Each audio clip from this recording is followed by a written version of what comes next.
On January 3, 1870, construction officially began on the iconic bridge connecting Manhattan and Brooklyn across the East River.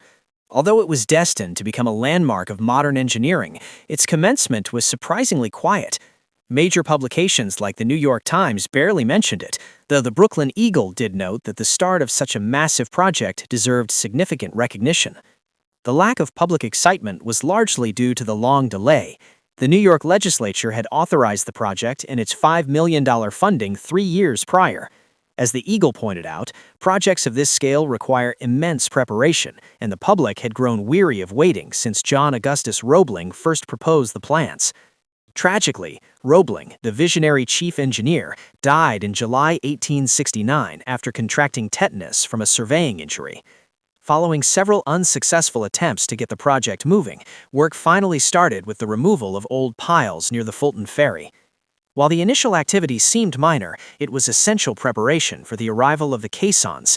These were enormous, airtight wooden structures spanning roughly 17,000 square feet, built in Williamsburg. Once floated into position and sunk to the riverbed, these caissons were filled with concrete to create the sturdy foundations needed for the bridge's massive 900,000-ton towers. Initial optimistic predictions suggested the bridge would be finished by the U.S. Centennial in 1876. However, the complexity of the 1,600-foot suspension bridge, which was 50% longer than any predecessor, meant construction continued for years. The Brooklyn Bridge finally opened to the public on May 24, 1883.